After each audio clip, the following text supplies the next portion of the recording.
crer, somente crer, tudo é possível, somente crer,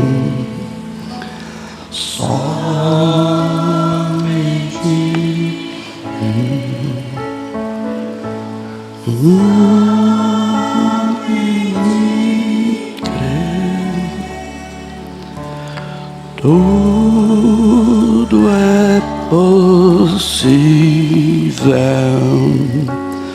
somente.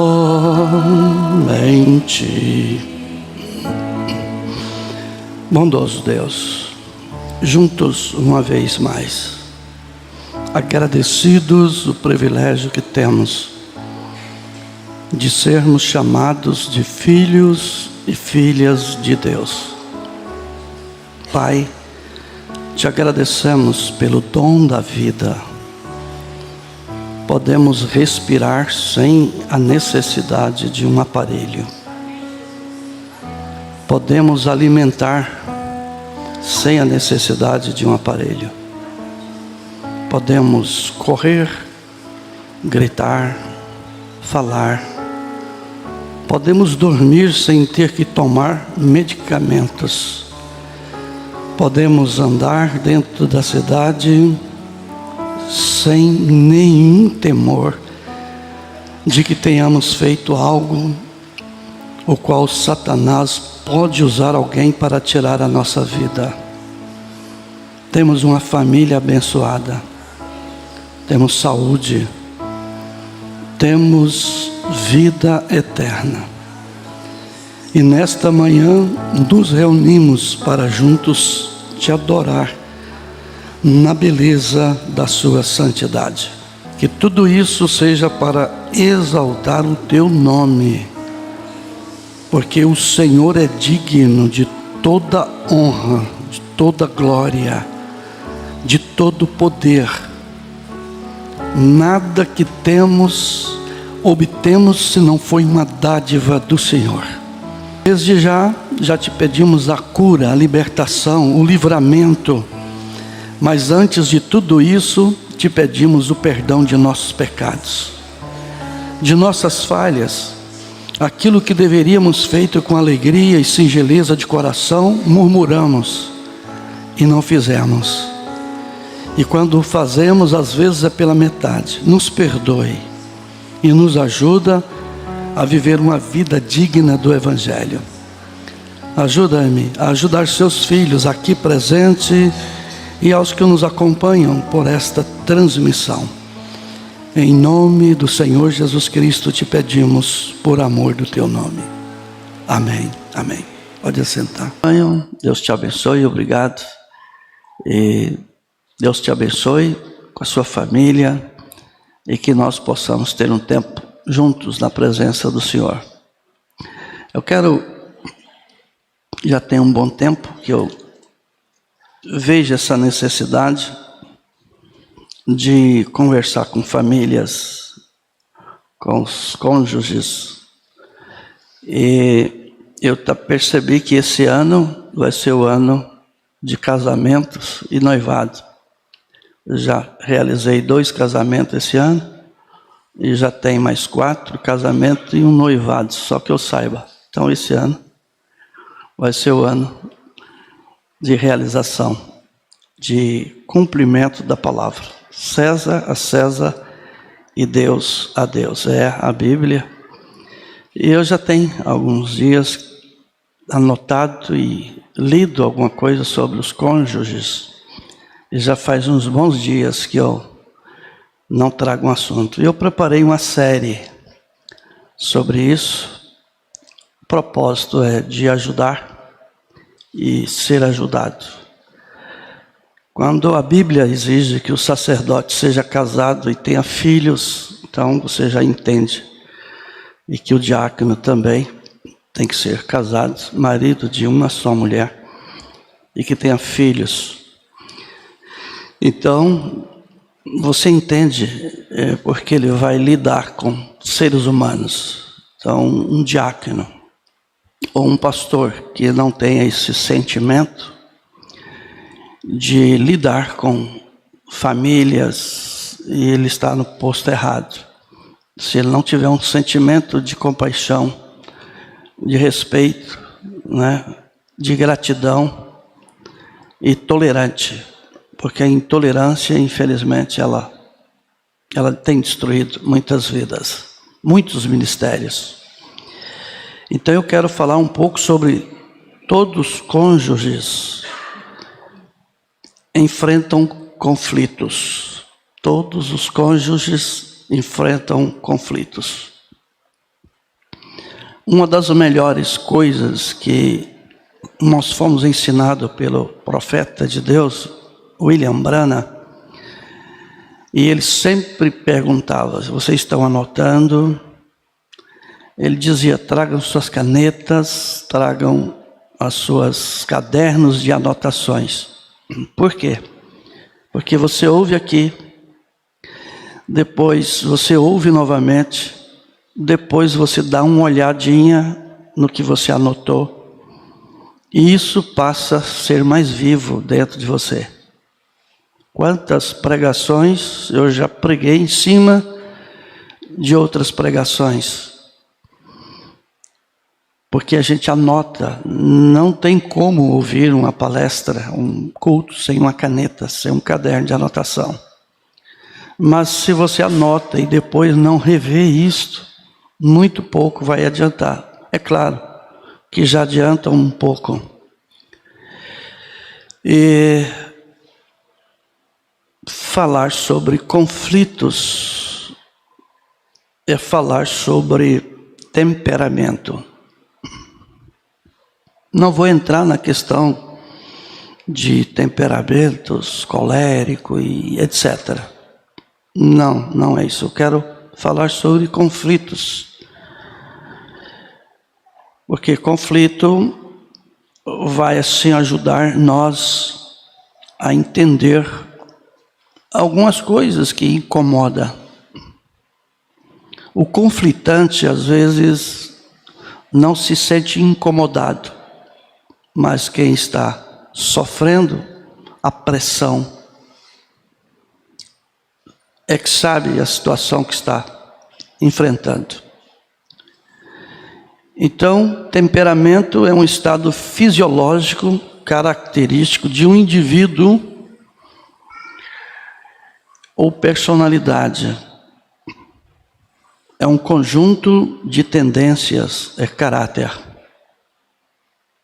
Então, vai um pouco mais daquilo que a gente pode pensar. Eu creio que é na revelação de Jesus Cristo, o irmão Branham ensina que só tem uma coisa que a gente vai levar daqui. É o caráter. E o caráter tem tudo a ver com o estado de espírito, porque é uma questão espiritual. Um bom caráter ou um mau caráter. Como nós alimentamos para manter o corpo natural, a gente também pode alimentar esse temperamento na questão espiritual. Então, são dois temperamentos na mesma casa, até que não venham os filhos. Porque depois que os filhos vêm, pode ser mais, pode ser 4 temperamentos, ou 3 temperamentos, 5 temperamentos, 7, 9, 12, 18, 20, 36, como eu conheci um irmão que disse que eles eram em 42. Isso filhos, mais o casal, 46. Então são temperamentos. E existem muitas divergências. Então é um estado fisiológico característico de um indivíduo, é uma personalidade, ou um conjunto de tendências. Então é um desenvolvimento de temperamentos dentro da mesma casa. E que nós vamos precisar muito de Deus, ou precisamos muito de Deus. Muitas famílias sobreviveram até aqui. Não tínhamos ensinamentos e conhecimento como temos agora. Deus, pela misericórdia, ajudou essas famílias, mas existem muitas mágoas, existem muitos conflitos, existem muitas tristezas nessas famílias por causa desses conflitos. Às vezes o esposo não conseguiu, às vezes a esposa não conseguiu, ou os filhos não conseguiram. Eu quero pedir a vocês a abrir a Bíblia em Provérbios capítulo 15, vamos nos colocar de pé, para nós então estudarmos isso. Eu vou falar agora de manhã à noite, domingo que vem também. Eu sei que nós vamos ter um bom tempo agora nessa série. Provérbios 15, verso 1 e 2. Que Deus seja louvado. Hoje eu vou usar a revista Corrigida Fiel, mas nesse assunto eu vou usar várias versões. Encontraram Provérbios 15, verso 1 e 2. Preste atenção o que a Bíblia diz. A resposta branda desvia o furor. Desvia o furor. Mas a palavra dura suscita a ira, ou levanta a ira, ou traz a ira.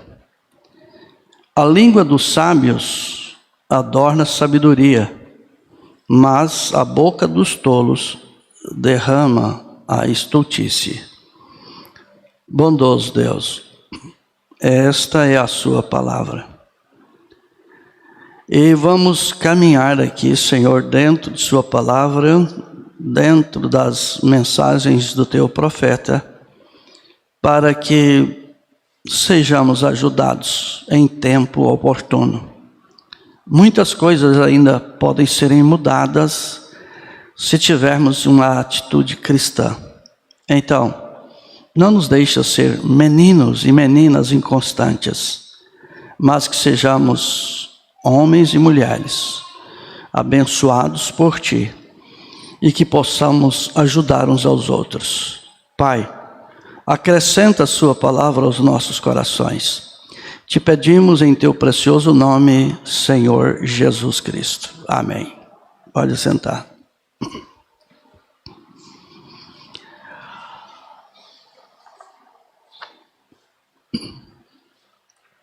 Salomão teve muita experiência nessa questão de família. Ele teve 1000 mulheres. Questão política, tinha que conquistar os reinos, vivia a poligamia. Se nós lermos Casamento e Divórcio, nós vamos ouvir o profeta William Branham ensinando sobre o que é no princípio, pós-princípio e de volta ao princípio. No princípio foi um homem e uma mulher. Pós-princípio foi um homem e várias mulheres. Mas de volta ao princípio é como foi no princípio. Um homem e uma mulher. O que passa disso é arranjo, é enxerto, é emendas. Nós vivemos uma mensagem de restauração de todas as coisas. Na verdade, Elias virá primeiro e restaurará todas as coisas. Então, nós estamos vivendo a mensagem de restauração, de volta ao princípio. Tudo tem que ser ao original. A terra será purificada, será queimada e o Éden será restaurado. A mensagem que nós anunciamos é a mensagem da restauração da árvore noiva. E aqui em Provérbios, este homem, por ter recebido sabedoria de Deus, ele não pediu dinheiro para Deus. Quando ele teve a oportunidade de pedir algo a Deus, ele pediu a Deus sabedoria. Ele precisava de sabedoria para poder entrar e sair diante do povo de Deus. Ele precisava de sabedoria para julgar os problemas existentes entre o povo. E aqui esta escritura, se a gente olhar ela com exatidão, se nós vamos fazermos como os irmãos de Bereia, quando os irmãos de Bereia ouviu o evangelho pregado, eles foram examinar para ver se aquele estava correto. E Paulo ensina isso aos Tessalonicenses 5, acredito que o verso 22. Examinai tudo e retendes o bem. Esse é o ensinamento que o Senhor Jesus nos dá. Examinem as Escrituras e procurem ter nela vida eterna, porque são elas que de mim testificam. Então aqui em Provérbios capítulo 15, o verso 1, ele disse: a resposta branda, mansa, tranquila, desvia o furor. Se o outro tiver agitado, bravo, irado, a resposta branda desvia o furor. Eu tive em uma casa de um casal que eu vi o método que eles estão aplicando para educar as crianças. Eu admirei. E eles dizem assim que quanto mais baixo você fala, mais perto o filho chega para ouvir. Porque se você grita com eles, vai resultar em grito. Eles já estão gritando, você grita. Então você fala baixo que eles querem te ouvir. Porque quando se fala alto, se irrita. Irrita. Então Salomão disse: a palavra branda desvia o furor, mas a dura suscita a ira. Quando a pessoa fala irado, o marido fala irado com a esposa e ela responde alto, irada, vai suscitar ira. Ou o filho com o pai, a mãe, enfim, dentro do relacionamento conjugal. Então ele diz assim: suscita ira. Se você pegar a palavra ira, é fácil. Às vezes a gente não quer ter o trabalho de examinar o dicionário. O dicionário é um professor, é um grande professor. O dicionário diz que ira é raiva. Dicionário Aurélio. Ira é raiva. É um sentimento intenso e permanente de ódio. Então, quando a pessoa está irada, ela está com um sentimento intenso, permanente de ódio. E ela traz aquelas palavras sobre a esposa. Ou a esposa traz essas palavras sobre o marido. Ou os pais sobre os filhos. Ou os filhos sobre os pais. Aí aquelas gerações vai passando. Dos pais para os filhos, dos filhos para os netos, dos netos para os bisnetos. E a coisa vai só indo e aumentando. Porque já veio dos nossos bisavós, para os nossos avós, para os nossos pais. A Bíblia chega a dizer em terceira e quarta geração de maldições. Porque ira não é nada mais do que maldição. Não é uma coisa boa. E o dicionário Aurélio continua. Veja, raiva ou ira é raiva, sentimento intenso e permanente de ódio, de mágoa e rancor. Olha como que ela ramifica. Eu não peguei uma árvore para mostrar uma árvore com muitas raízes. Começa tudo de um temperamento. E que gera esses conflitos entre os cônjuges. E ele ainda diz mais: raiva, um sentimento intenso e permanente de ódio, mágoa e rancor que, normalmente, contra uma ou algumas pessoas, é gerado por uma ofensa, dando origem a uma situação agressiva. Então, a ira passa por este caminho intenso de ódio, de mágoa, de rancor, de ofensa, que chega a uma situação agressiva, que é derramada em cima da esposa, ou é derramada em cima do esposo, ou derramada em cima dos filhos, ou derramada de volta aos pais, porque isso causa um efeito bumerangue.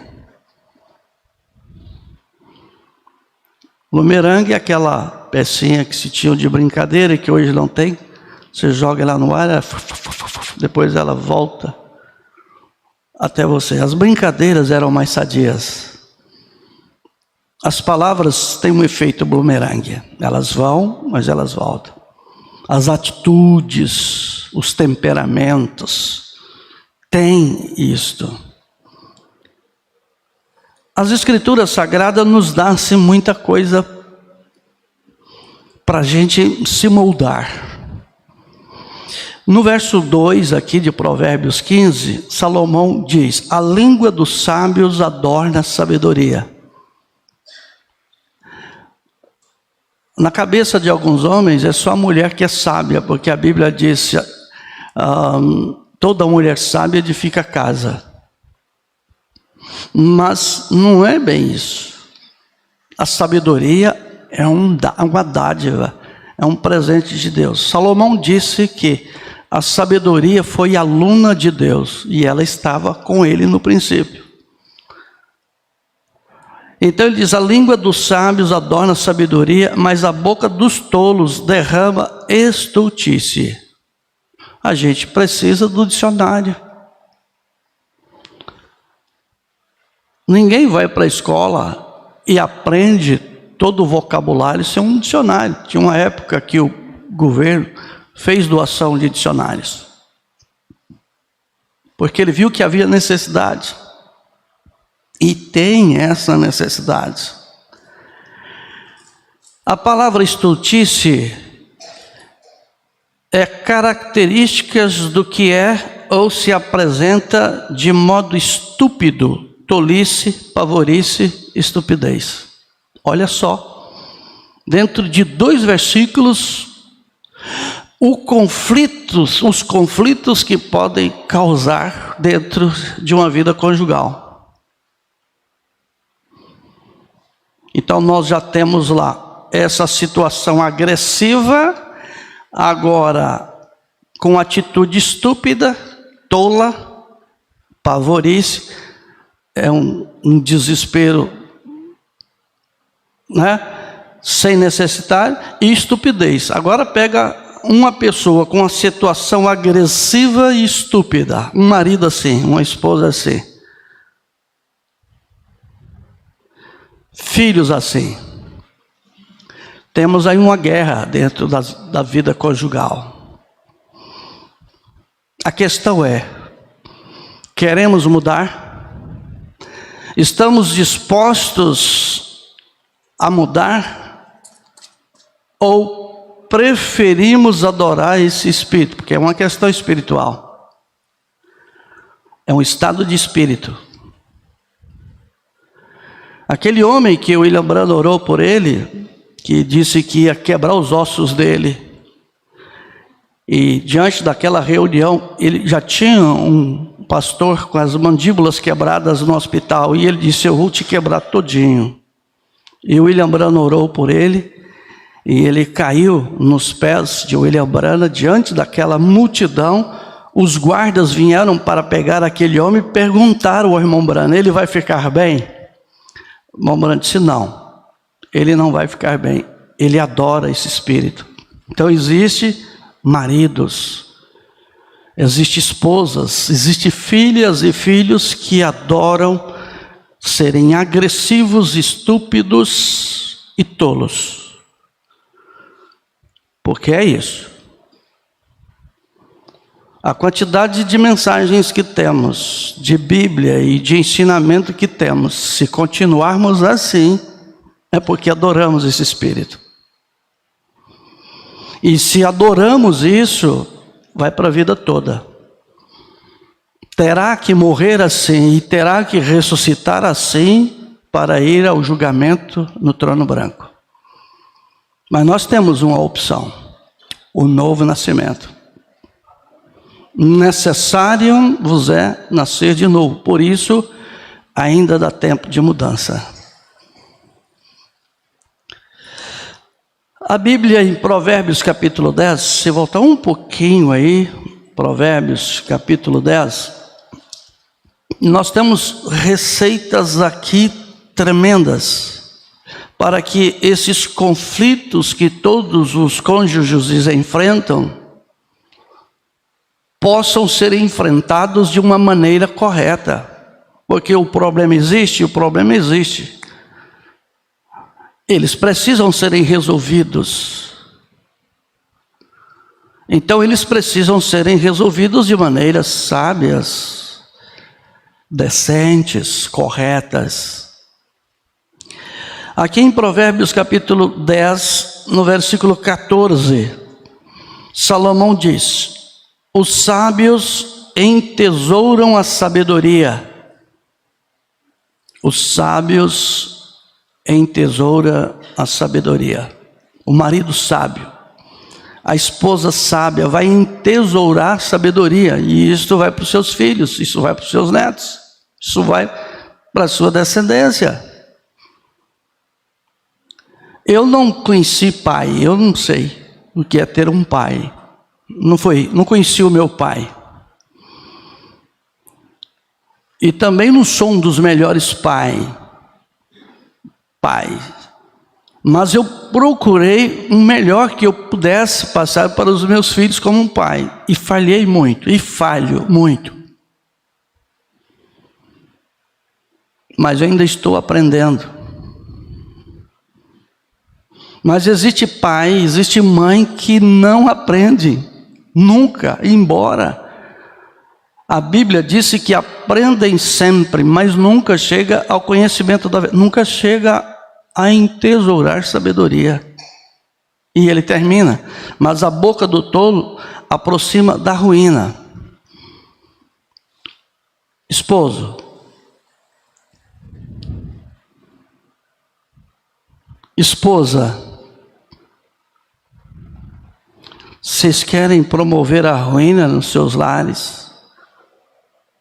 É isso que você quer entesourar para os seus filhos? Porque o sábio entesoura a sabedoria, mas os tolos entesoura a ruína, destroços, desgraças.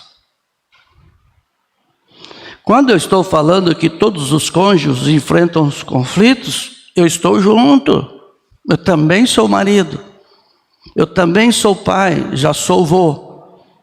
E pelo que eu estou vendo a meninada crescer, e está crescendo os netos, já são 10. A Melissa já está maior do que a mãe. E vai ser um grande prazer se eu vê-la no altar, casada, como a Bíblia ensina, como a mensagem ensina. Será muito bom. Davi está vindo atrás.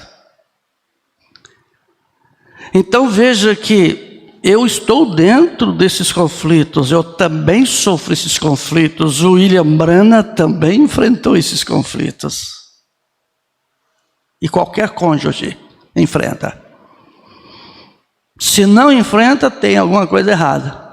Ou esse homem está escondendo alguma coisa, ou essa mulher está escondendo alguma coisa.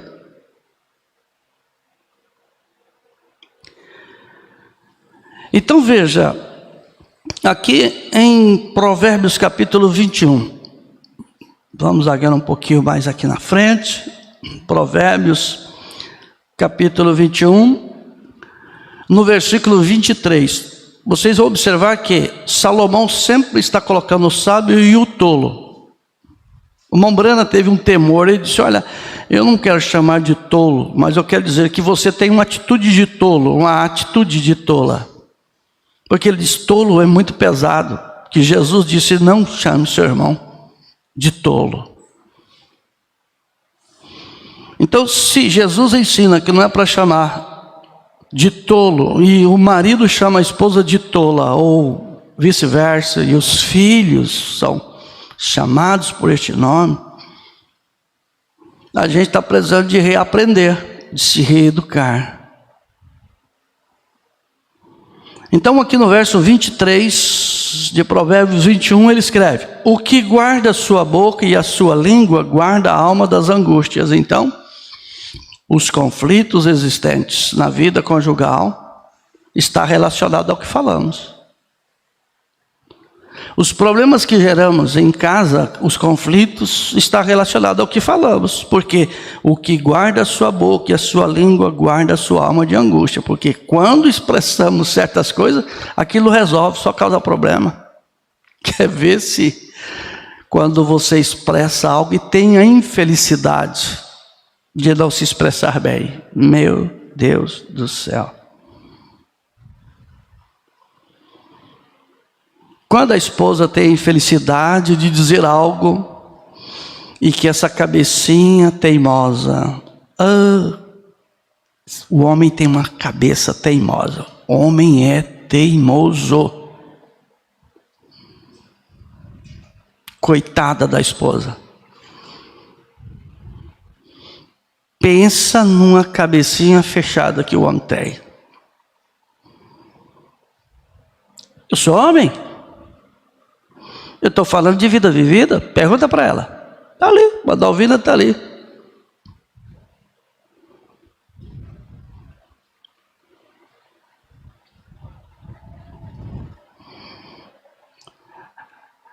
Nós precisamos do Espírito Santo.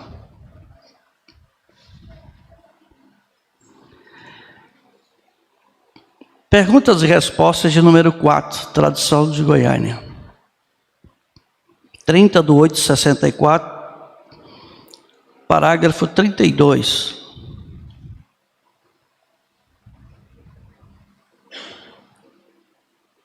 Ou pergunta 32, parágrafo 94. Pergunta C. Mombrana, quando alguém vem sobre mim ou me pisa no dedo do pé, quando chega do serviço, eu que acrescentei quando chega do serviço. Eu que acrescentei. Ele diz: esta talvez seja boa. Me pisa no dedo do pé. Tipo, por que você está chegando nessa hora? O almoço está pronto? Não está pronto o almoço? Você estava fazendo o quê?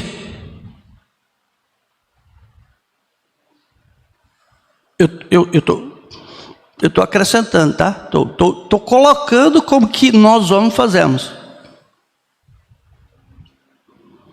Aí a resposta vem: eu estava brincando com a boneca. Eu estava aqui em casa brincando com a boneca, claro, porque aqui estava na casa da vizinha. No entanto, ela estava lavando roupa, limpando a casa, passando roupa, cuidando das crianças.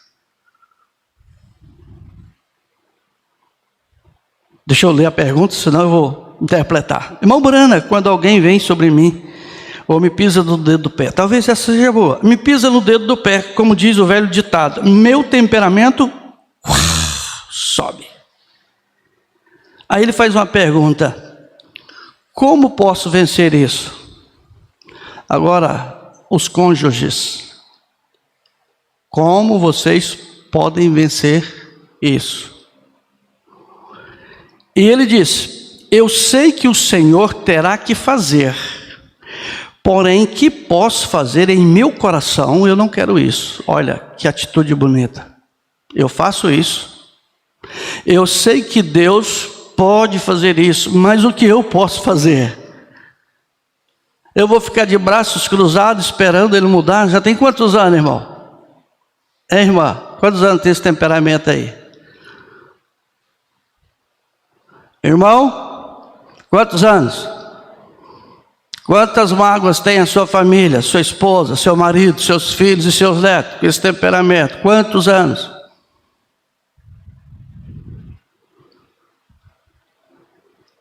Irmão Barana disse assim: bom, você pode fazer algo, né? Amenize teu mau gênio com a oração, e então ajuste seu espírito. Viu que eu disse que era questão espiritual? Ele chama de mau gênio. Esse temperamento conflitante chama-se mau gênio. Pode estar com a mulher, pode estar com o marido, pode estar com os dois, porque o espírito passa. Pode passar dele para ela, pode passar dela para ele. Porque lembre-se, são dois temperamentos no começo, depois os filhos. Que vem a herança do vô, da avó, do bisavô, da bisavó. Enfim, vem uma carga genética aqui dentro desses conflitos, que se não for amenizado com oração e com jejum e ajustar esse espírito, porque, veja, essa é uma receita que o profeta dá. Ele dá essa receita porque é questão espiritual, e questões espirituais se resolvem com a palavra. Não se resolve com conflitos, com palavras, se resolve com oração e com jejum. Para começar, não creio que haja muitas pessoas desse edifício que alguma vez tivesse mais mau gênio do que eu tinha. Sempre me batiam na boca e eu tinha que tomar um pouco do meu alimento com um canudo. Nossa, como que os pais batiam nele? Que o pai dele, você sabe como que ele era. Existe pai, existe mãe que não sabe educar. A Bíblia diz que é com vara, você bate com chinelo, você puxa o cabelo, você dá beliscão, você dá cascudo, você xinga, você fala palavras descaridosas. Isso não é educar. Disciplina, a Bíblia diz que é com vara. Eu tenho um pé de amora aqui no fundo da igreja. Se eu não tiver, eu te dou umas mudas. E isso ali está plantado, é para vocês, irmãs. Vai na escolinha ali, diácono abre.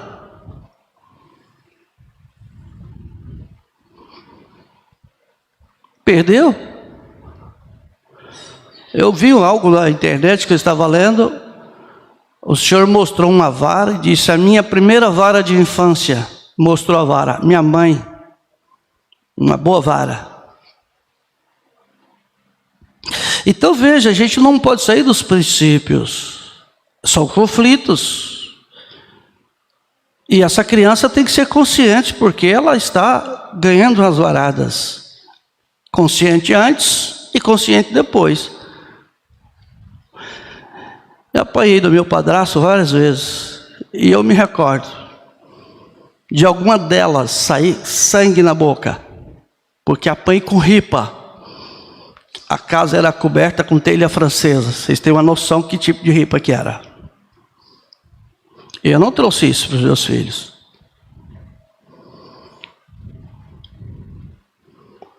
E eu tenho certeza que eles não vão levar isso para os netos, para os meus netos.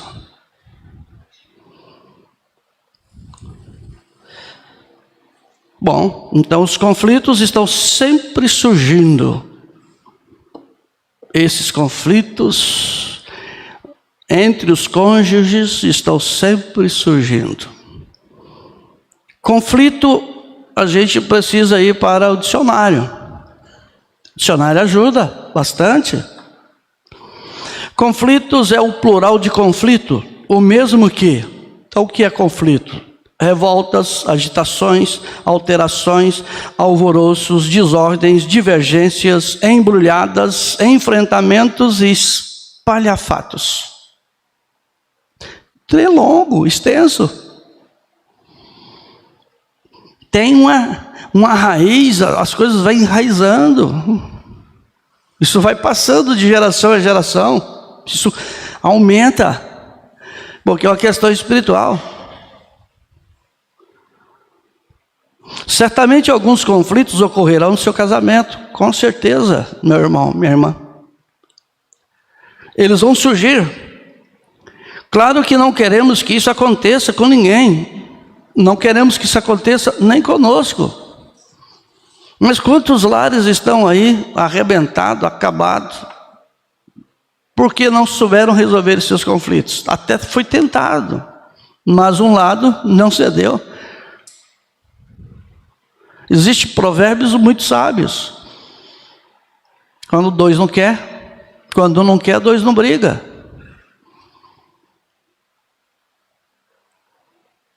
Mas tem hora que um quer e o outro não. E aí vem as rachaduras. Aí vem os lares rachados, filhos e filhas da casa dos avós. Ou na creche, ou com o governo, ou em outros lares. Então, mas pode ter certeza que os conflitos vão surgir sempre e podem ser grandes e pequenos. Quando Deus dá sabedoria, grandes conflitos ficam pequenos. Quando não temos, pequenos conflitos ficam grandes.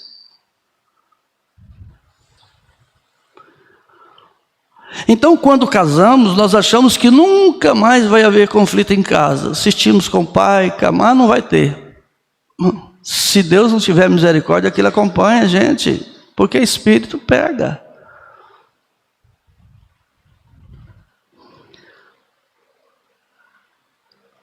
Quando queremos ser respeitosos, ou melhor, conflitos em casa. Quando casamos, achamos que nunca mais haverá conflitos em casa.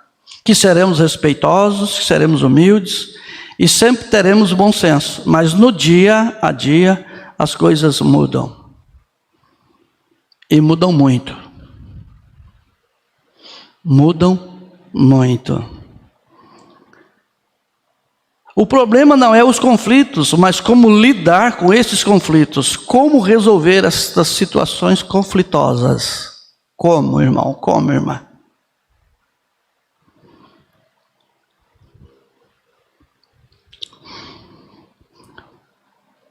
Como lidar com esses conflitos? É uma boa pergunta. Como eu vou lidar? Como você vai lidar? Como está você lidando com esses conflitos? Sabe uma coisa que eu estava pensando sobre a terceira idade? É que ela é muito boa, mas parece que ela vai ficando curta, né? Que a gente vai tendo maturidade. E a gente vai ver o tanto que a gente foi tolo na segunda idade, na primeira idade. Como a gente gostaria de colocar isso dentro daqueles que estão na primeira idade, daqueles que estão na segunda idade. Como a gente sofre. Quantos conflitos porque ela tinha um problema de saúde. E ela não foi entendida, né? Foi violentada, sexualmente falando.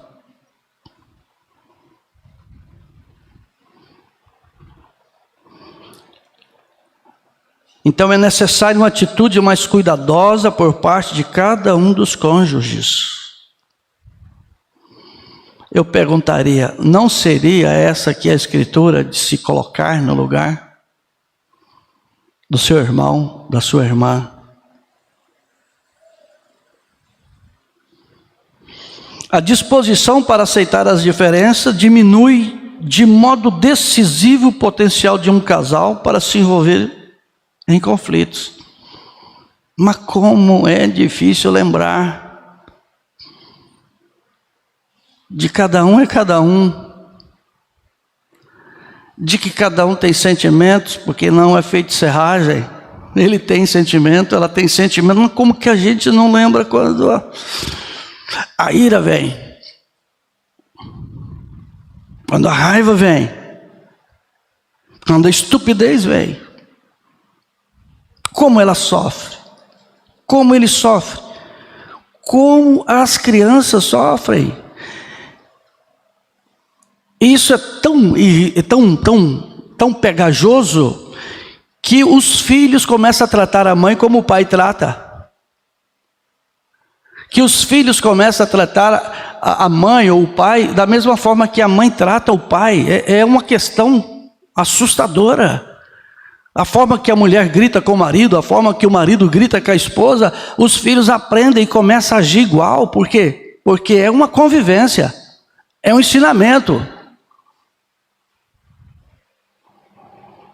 Irmão Branda disse que muitos não vão ler a Bíblia se não for na minha vida, muitos não vão ver Jesus Cristo a não ser minha vida. E tem muitos filhos e filhas aprendendo a ser agressivo com os pais,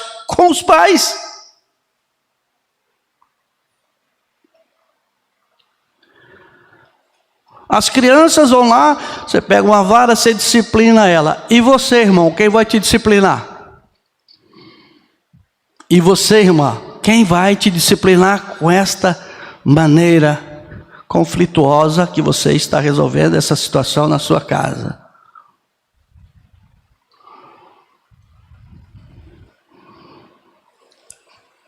As diferenças se manifestam na maneira como anda ou como cada um reage diante dos problemas. Na escala de valores da família, no gosto por alimentos, ambiente, humor e tantas outras maneiras. Irmão Brando disse assim: eu gostava de torta de maçã ou de cereja, e ela emenda de torta de cereja. Não, eu gosto de torta de maçã, você tem que comer torta de maçã. Não, eu gosto da cereja, você tem que... Ora essa, vamos respeitar. Até quando não vamos respeitar? Você tem que comer o que eu como. Ora.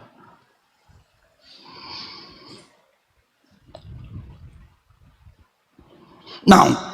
Aqui o macho sou eu sou o cabeça, a Bíblia disse que você tem que me obedecer. Isso é a cabeça tonta.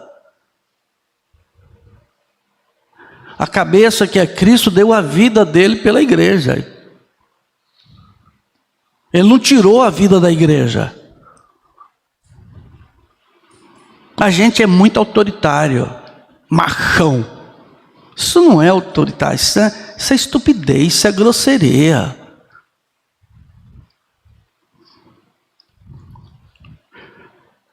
Há casais que não conseguem conviver porque um dos cônjuges deseja mudar o outro e fazê-lo ser exatamente igual a ele. Se for para ser igual a você, não precisa de casar, ué. Se for para ser igual a você, você tem que casar com macho. Se for para ser igual a você, você tem que casar com outra fêmea. E a Bíblia não diz isso. A Bíblia diz que é um homem e uma mulher. O resto é arranjo, o resto é conversa. É um homem e uma mulher. Tá bom, meninas? Já aprendem. Uma mãe inventou de amar uma outra mulher. E perguntou para uma criança: eu gosto de outra mulher. E você, já gosta de algum garotinho aí na escola? Você conversa.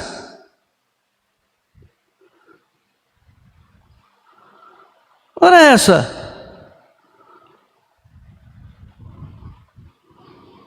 Nós somos filhos de Deus, nós somos filhas de Deus. Nós cremos na Bíblia, que é a palavra de Deus. Passará os céus e a terra, mas a palavra de Deus nunca passará.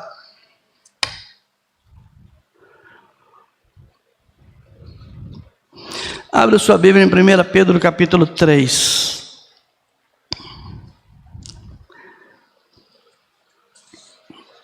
Todos os cônjuges enfrentam conflitos.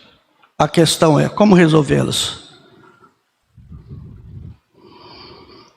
1 Pedro capítulo 3. Amém? Tudo bem até aqui? Tranquilo? Vocês estão abençoados, abençoadas? Está ajudando? É o propósito. 1 Pedro capítulo 3, a partir do verso 7.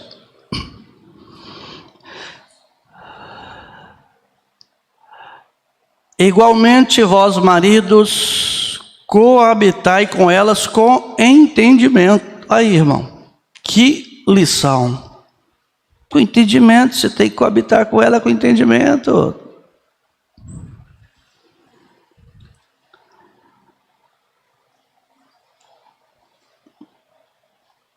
Igualmente vós, maridos, coabitai com elas com entendimento, dando honra à mulher,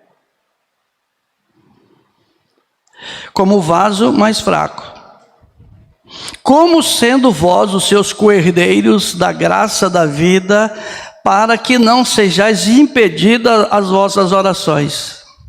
Então, se você não quer que as suas orações, Deus não responda a elas, então você tem que habitar com ela com entendimento. Por que para tomar algumas decisões, a mulher, você acha que a sua esposa ela é um vaso mais fraco? Mas para atender às suas necessidades, ela tem que ser o vaso mais forte. Que história é essa?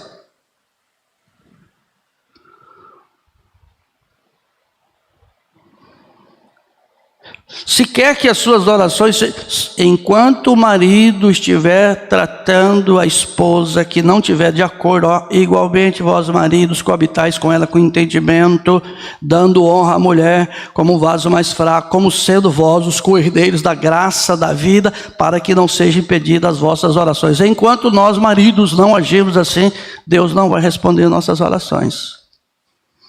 Não sou eu que estou dizendo não. Se algum estiver bravo, ficar comigo, conversa com Pedro quando você chegar lá do outro lado, se chegar.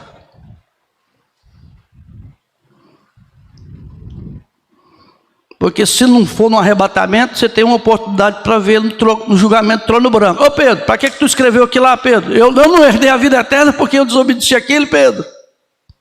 Deus não respondeu as minhas orações. E Pedro sabia, ele recebeu a chave do reino dos céus, ou não.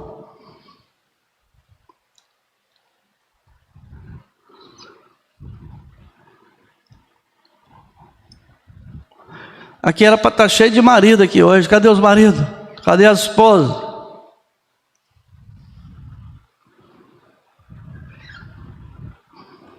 Tem uns maridos que quando a coisa começa a pegar, ele vai lá, vê se não tem lá fora da igreja, irmão. Não tem uns escondidos lá fora. Alguns devem ter saído da sala, né, irmã?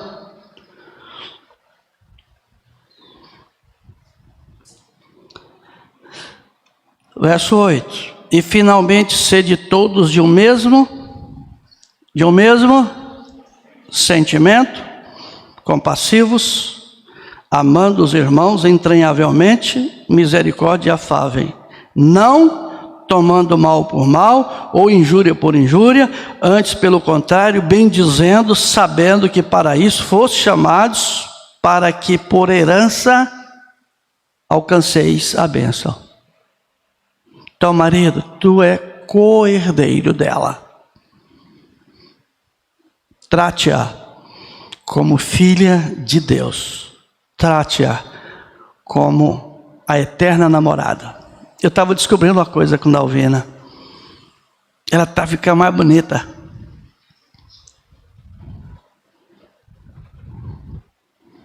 Ontem eu dei uma sentada na mesa, dei uma olhada nela. Me lembrei quando eu vi ela a primeira vez vestida de azul. Eu tenho essas imaginações, né? Agora, como podemos resolver isso?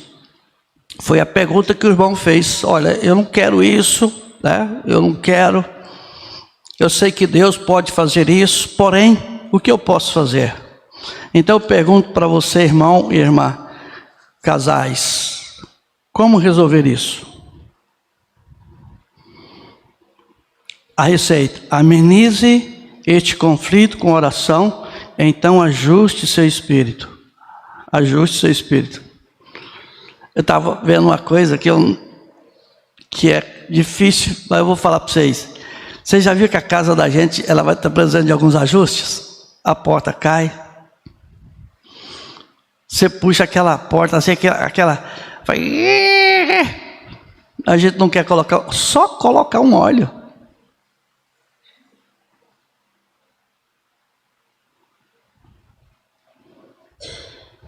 Só colocar um óleo. Só dar uma ajustadinha na porta. Só tirar o lixo. Qual marido aqui tira o lixo de casa? Não, é serviço seu, você tem que... então ela tem que lavar, passar, costurar, limpar a casa, tirar o lixo da casa, colocar comida na sua barriguinha, cuidar dos seus filhos, suas filhas, e o bonitão, eu trabalhei, estou cansado. Ela não cansa, tá certo. Ela é a mulher biônica. Quando você sai do serviço, o ouvido dela, né? Quem já ouviu isso na minha época? Era esse tipo de filme que tinha. No ouvido dela, ela entendeu que você saiu do serviço. Aí quando você chega em casa, ela se transforma na Mulher Maravilha.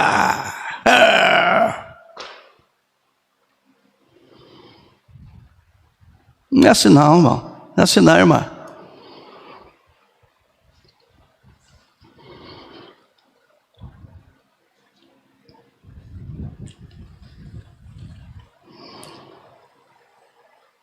Amenize este conflito com oração e então ajuste seu espírito. Ajustar. O que quer dizer ajuste? O dicionário ensina.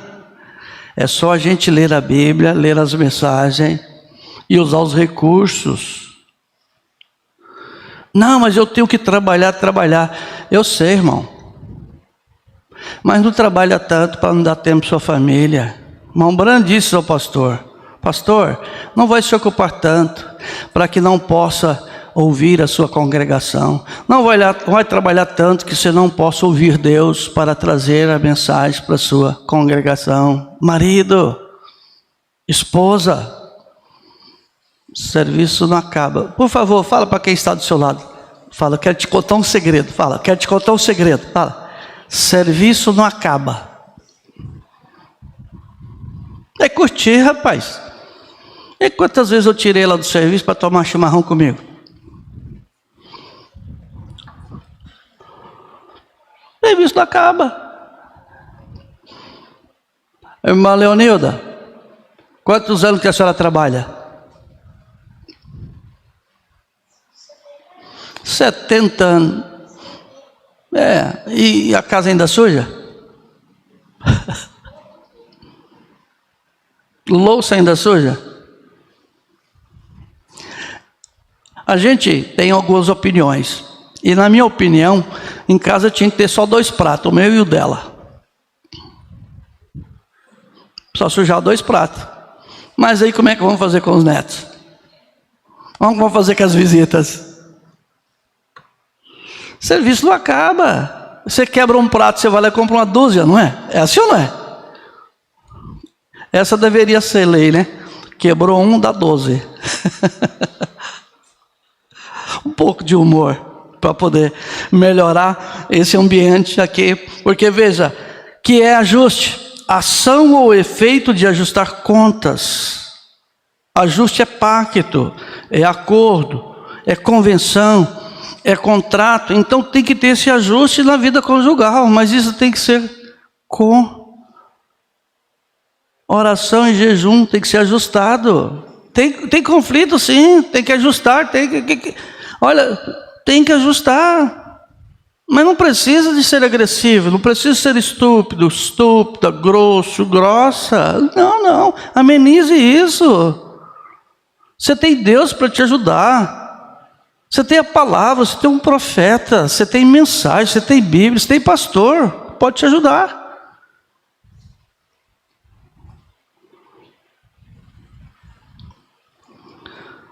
Ajusta isso.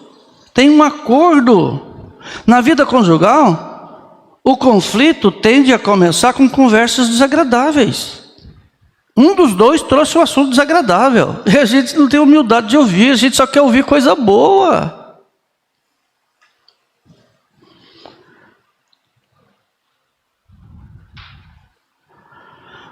Um tom cortante, olhos revirados, uma resposta curta ou até mesmo uma troca apressada podem ser o gatilho para um grande conflito. Já vi, às vezes vai falar, já vem com as mesmas conversas. De novo.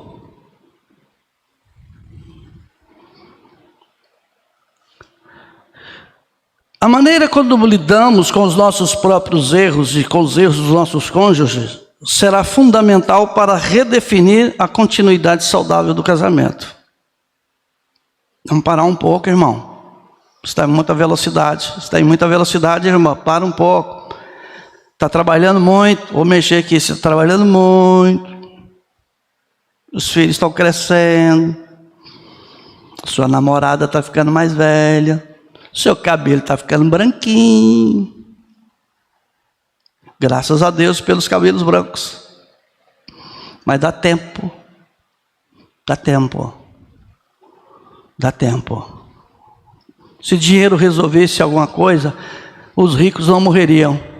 E quantos deles estão no hospital dizendo para o médico: dinheiro não é problema, eu tenho. Eu quero comer de novo. Eu quero comer uma carninha assada. Eu quero comer uma lasanha. Eu quero comer um frango. Eu quero comer uma picanha. Porque comer picanha agora é milagre, né? Chegou lá no açougue, R$72. Eu falei, nossa, se aqui está 72, lá fora está quanto?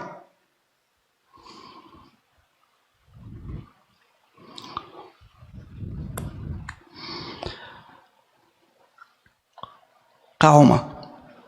Calma. Cada um dos cônjuges precisa ter a capacidade e disposição para perdão. Tem que perdoar, irmão. Sua esposa, perdoa. Você tem que perdoar seu marido. Tem que perdoar. Existem tantos argumentos que é humilhante pedir perdão e acabam optando por atitudes prejudiciais ao casamento. Reconhecer, não, eu errei. Nossa, eu errei. Me perdoa. Não, vai com palavras tolas e bate, fala. Enquanto um dos cônjuges não chorar, o outro não para. Só para quando um chora.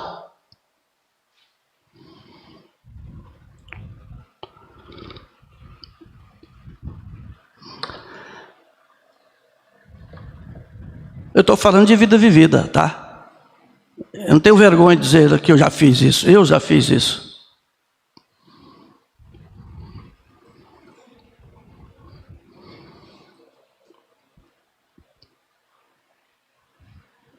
Negar o perdão, deixar o tempo passar, pedir divórcio, ficar irritado quando é confrontado ou confrontado e culpar o outro, é as atitudes que se tem.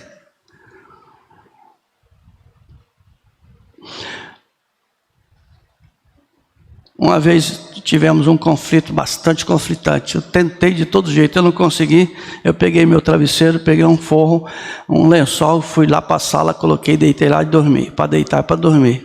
Quando eu olho assim, quem está lá? Ela pegou um travesseiro, pegou o lençol. E o que você está fazendo aqui? Não, nós temos que conversar. E resolvemos.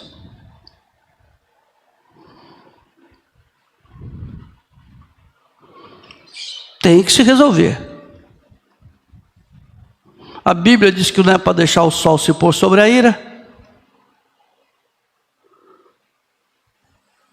Aí vocês estão intrigados um com o outro, né? Vou usar uma linguagem de família, beiçudo um com o outro, e vem tomar ceia.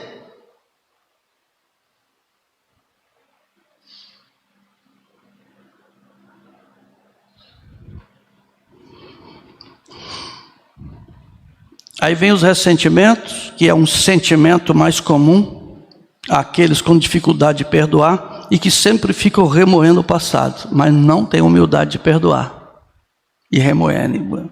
Não, é porque aquele dia você fez isso, aquele dia você falou isso, aquele dia você falou aquilo, O perdão é para pagar o passado. Quando Deus te perdoa, Ele joga ou não no mar do esquecimento? Quem concorda comigo que Deus perdoa e joga os seus pecados no mar do esquecimento, diga amém.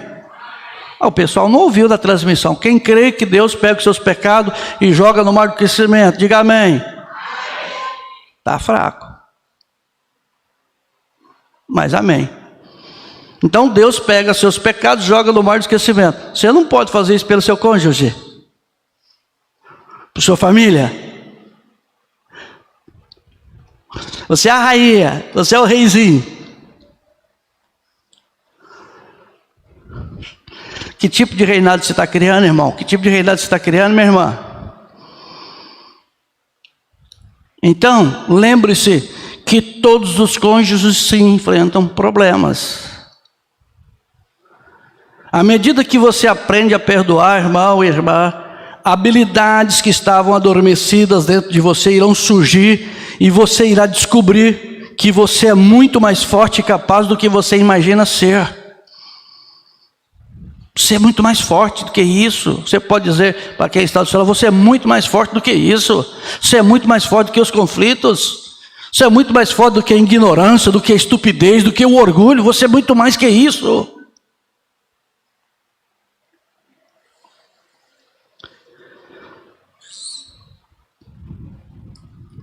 Colossenses capítulo 3.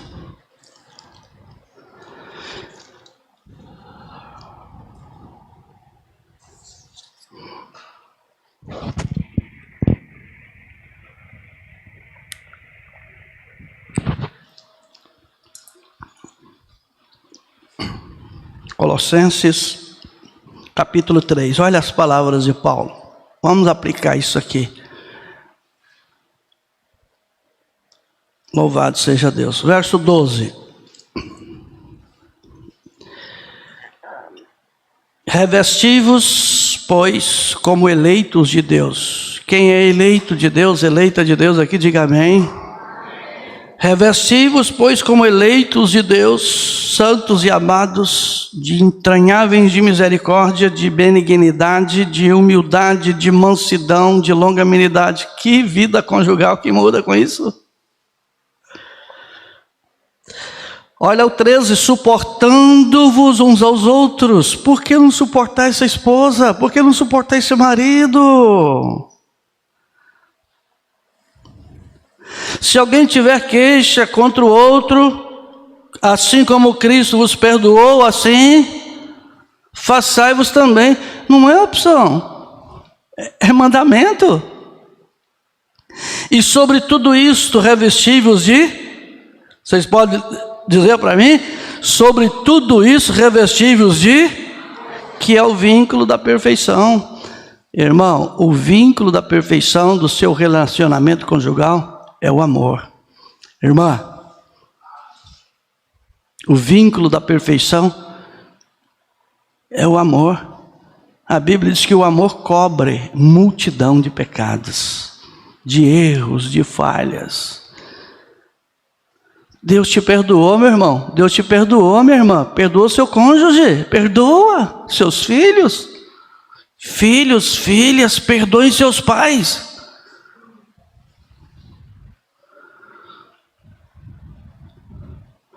Perdoar significa cancelar uma dívida. Ela é jogada no mar do esquecimento. Para de trazer passado, esquece, passa, esquece. Esquecendo-me das coisas que para trás fica, prossigo para a soberana, o prêmio da soberana vocação. Esquece. Você quer que Deus lance seus pecados que você já confessou, trazer de volta e aquela moinha? Não, irmão, não, irmã. Cada conflito resolvido tem que ser apagado, tem que ser deletado. Deleta. Vai lá no seu computador, aperta, shift, delete, vai embora, nem para a lixeira não vai. Para de colocar coisa na lixeira e restaurar, joga fora. Perdoar significa cancelar uma dívida. Ser perdoado significa que a dívida foi totalmente paga. Acabou.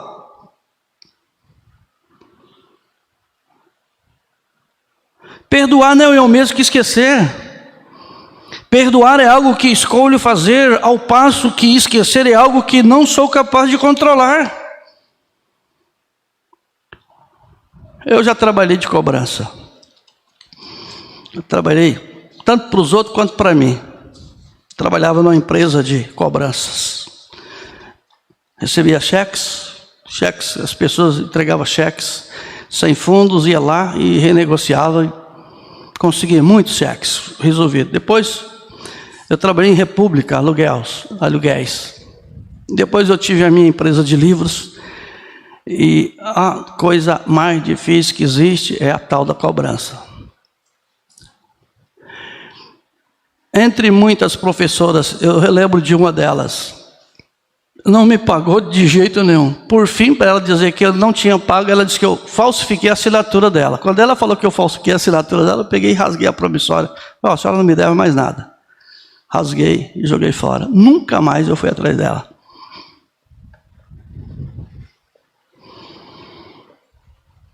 Ela que assinou. Ela dizer que eu falsifiquei para receber, falei, então a senhora não me deve mais nada. Agora ela deve isso. Eu perdoei ela. Mas ela existe uma dívida com Deus. Então perdoar significa abandonar de vez a raiva, abandonar de vez a mágoa, significa livrar-se da ofensa e liberar a outra pessoa. Se você não perdoa, você leva ela presa no seu coração, na sua vida.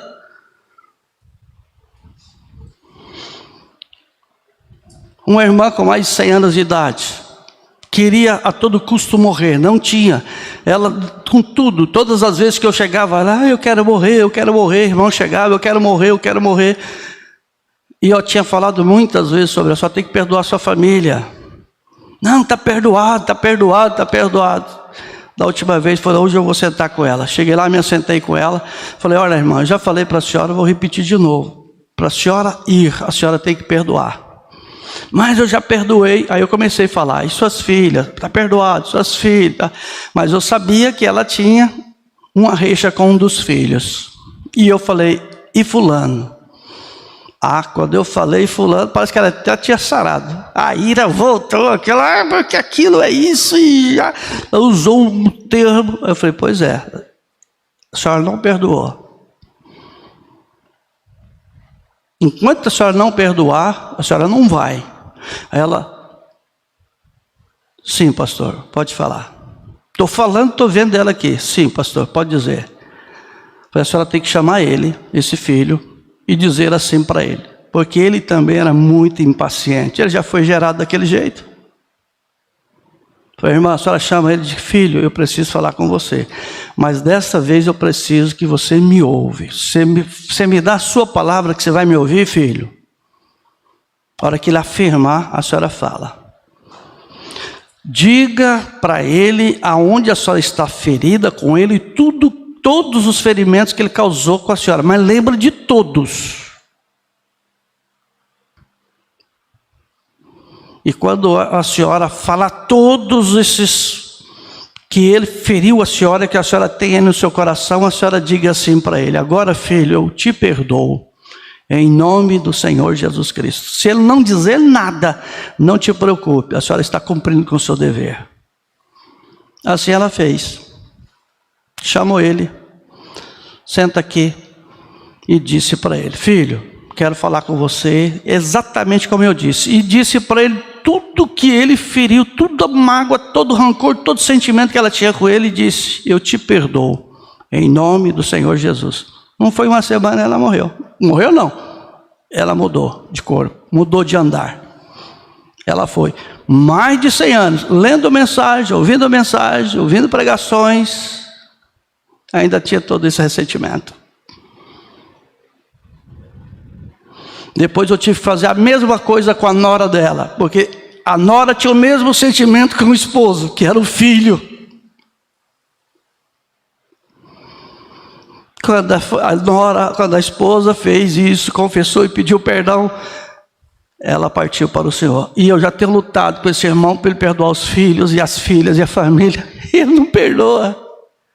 Não, eu perdoo, mas não é esse perdão de boca para fora, porque quando você perdoa, você deleta, você joga fora, você elimina. Isso não é uma raiz de amargura, isso não é um sentimento pesado. Quantas pessoas estão assim, por causa de conflitos que enfrentam? Estupidez, grosseria, com a esposa, com o marido, com os filhos. Quantos filhos e filhas estão marcados com a mágoa? Por causa de conflitos que não foram resolvidos. Perdoar significa abandonar de vez a raiva e a mágoa. Significa livrar-se da ofensa e liberar a outra pessoa. Eu vou parar por aqui, porque esse assunto é bastante extenso. E nós voltamos amanhã, ou melhor, hoje à noite, né? Hoje à tarde. Vamos nos colocar de pé. Bondoso Deus, maravilhoso Pai, todos os cônjuges enfrentam conflitos, as famílias estão sendo bombardeadas. Satanás, através desse conflito, tem feito como o diabo faz, porque tu dissestes nas Escrituras, no Evangelho de João, capítulo 10, versículo 10, que o diabo não vem, senão para matar, roubar e destruir. E Satanás tem agido como um ladrão, tem entrado nas famílias e tem roubado, tem matado, tem destruído, tem trazido conflitos e trazido tantos problemas que às vezes o esposo ou a esposa ou os filhos não têm tido sabedoria do Senhor para resolver esses conflitos. Mas Pai, estou certo que nesta manhã, com a ajuda do Senhor, nós estamos dando um passo para resolver esses problemas, para resolver esses conflitos, e a sua palavra foi direcionada a filhos e filhas do Senhor. E eu oro que a bênção do Senhor seja sobre cada um deles e delas, e que haja humildade, que haja consertos, e que vidas sejam mudadas, e que teu Espírito Santo tenha plena liberdade em nosso meio, Pai, para que nós possamos realmente amar e respeitar uns aos outros e, acima de tudo, obedecer a sua palavra. Sela esta ministração aos nossos corações e continue nos abençoando. Em teu santo e precioso nome, Senhor Jesus Cristo.